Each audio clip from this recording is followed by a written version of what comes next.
Bueno mga kasangkayan, yan ang adlaw, di rin na natin inipaglanganon kay may na natin bisita. Yan na lang kita pagbasit mga balita nga nasagap iton Leyte Files Roy Moraleta Reports. Mga mag-upay yan ito natin mga balita ha. Dito ha Cebu, habiliran ba daw? Ang dinhihaton dapit of course. Ato niniyan basahon nga mga balita. So, in the meantime, ato na naitagan hiniwag, ito na aton bisita, taga Leyte Norte, hiton PNP, Philippine National Police, para maghatag aton hin kasayuran. Ito na aton paghimang rawan yan ha. Nanumdum ka mo, adi nakalabay nga adlaw nga natagan inihin oras, han Leyte Files Roy Moraleta Reports, kay didto ha Cebu, ha? Adi nakalabay nga si Manala ini nga tatabo. May ada dito panitabo nga nagulantang. Oo, and hanay han Philippine National Police, of course, dito ha Cebu, and mga mulupyo dito kay may ada gin-deploy nga officer han Philippine National Police para mag-secure hana Sinulog Festival ba daw? Kay iba ang ginsecure hini. Nanulis nga pulis. Gintulis inusang ano da ini landing cooperative. Ba daw kay nakakuhahin maabot 200 or maabot o sobra 200,000 pesos. Hinsalapi. Ang problema kay may da ngayon CCTV ada pag-review, ha? Pag-reviewhan kapulisan, hanasabing krimen nga nakuhaan CCTV, ba daw kay iraman nga yung kabaro? Oo, pakakilalahan, otoridad, ada ira inigin bantayan, ngan gin aristo ang nasabing officer o han Philippine National Police, usa nga police, patrolman. Adto yan na, paslak, nga ada yan na hasirong iton custody iton PNP. Kasumpahin ni mga kasangkayan, bisita naton, by the way, Lieutenant Colonel Larry or Hilario Monteron. Iton Provincial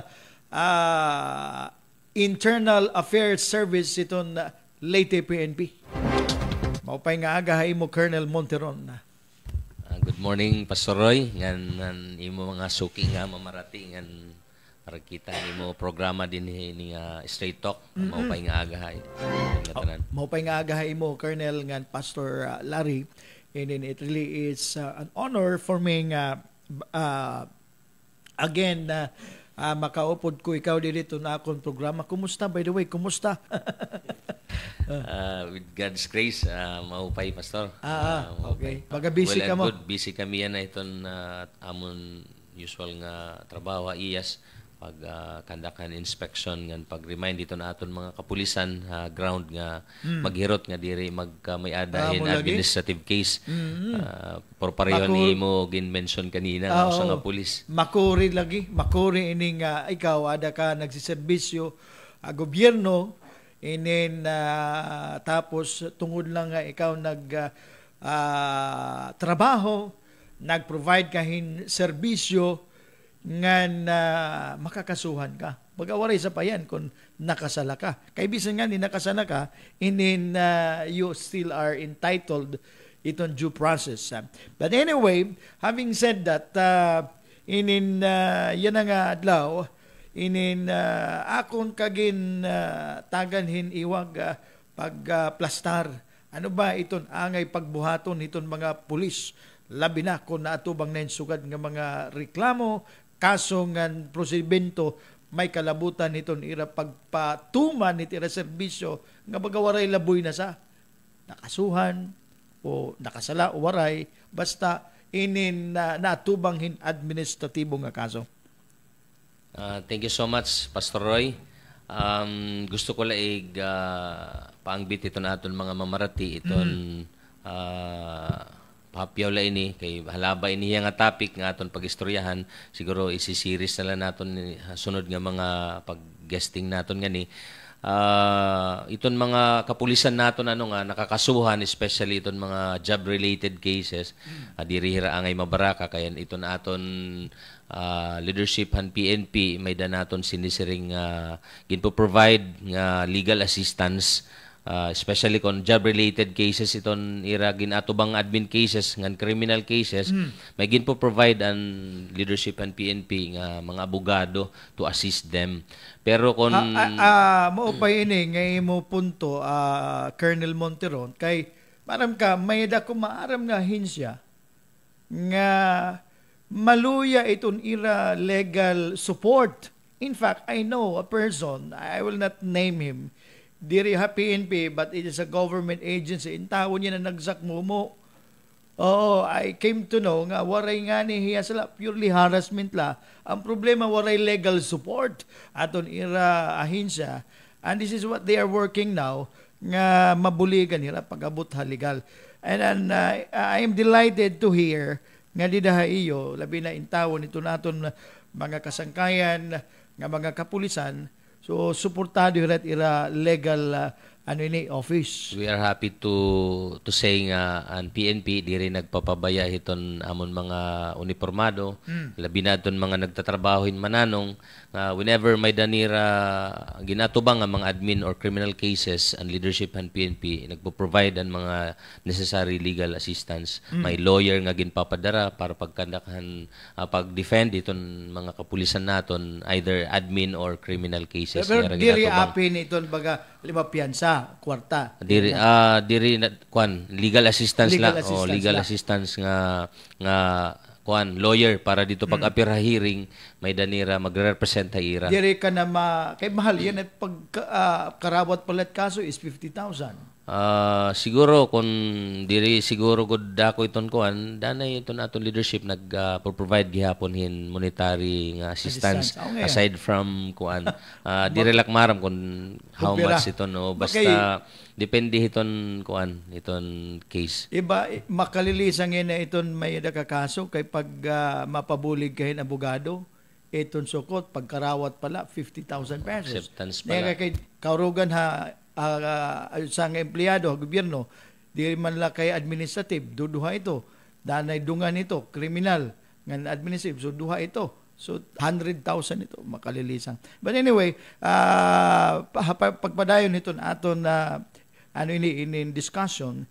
You may continue, Colonel Monteron. Thank you, Pastor.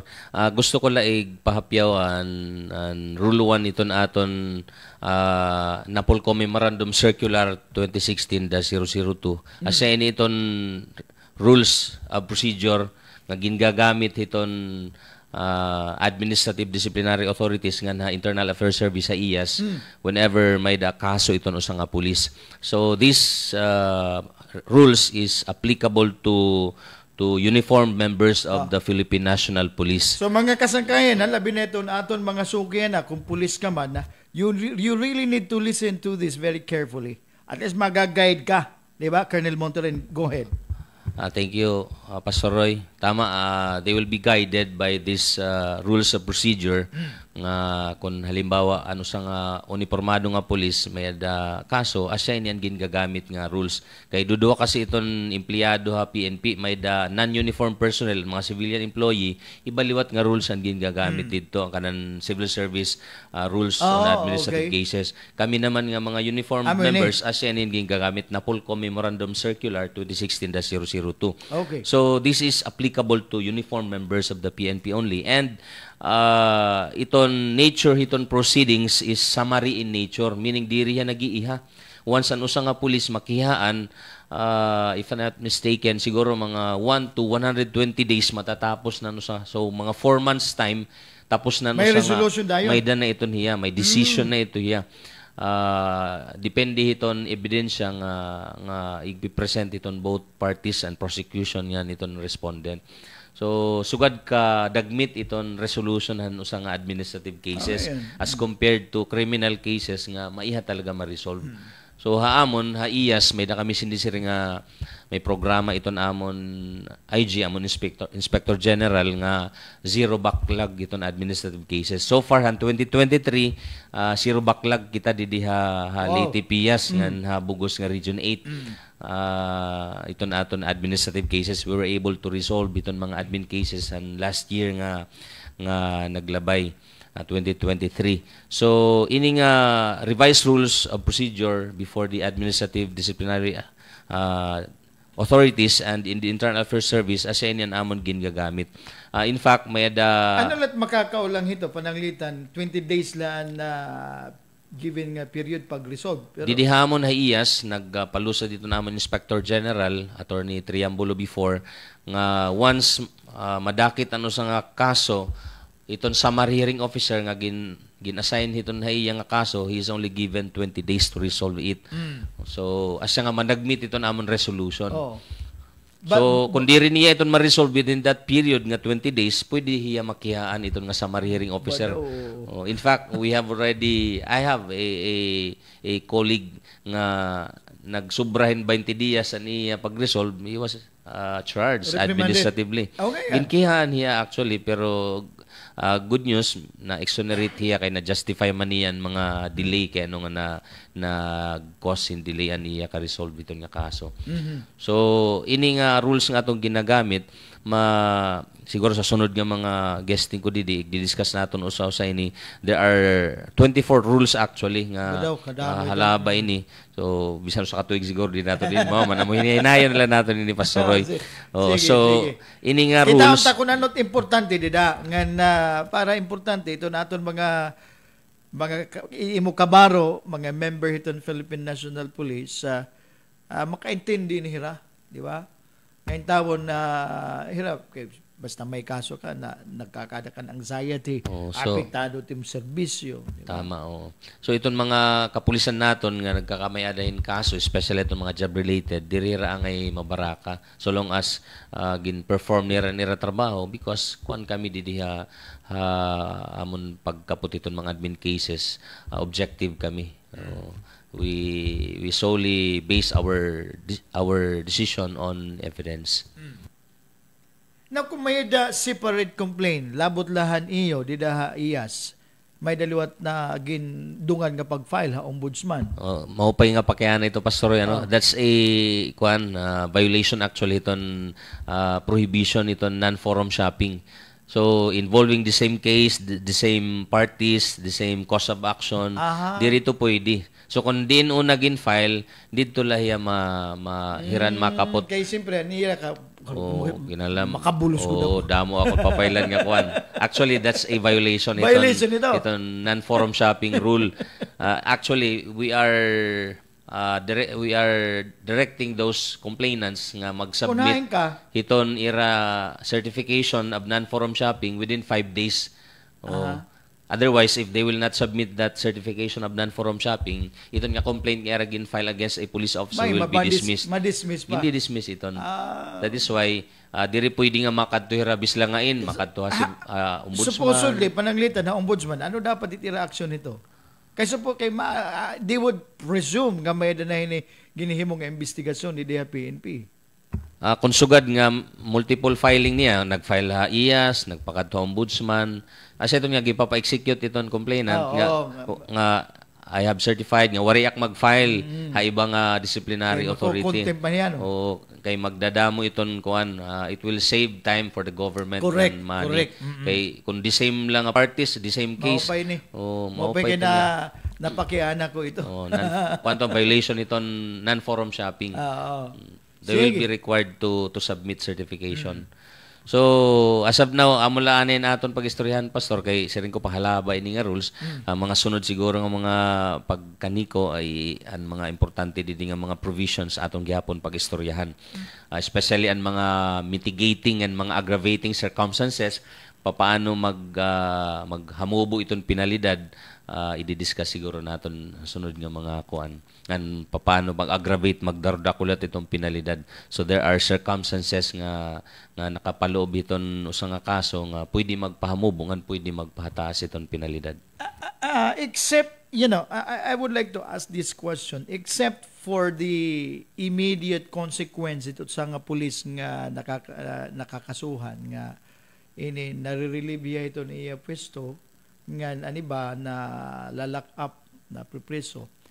Ano pa iton mga immediate consequence ni na nasususpindi ba iya sweldo?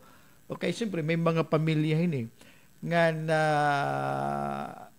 could you elaborate and articulate kay kami nakakaintindi ni at least kamo di na maaram kamo ni mao pay nga pakayana pastor it will not automatically result iton stoppage or forfeiture iton iya salary once may the pending case iton police.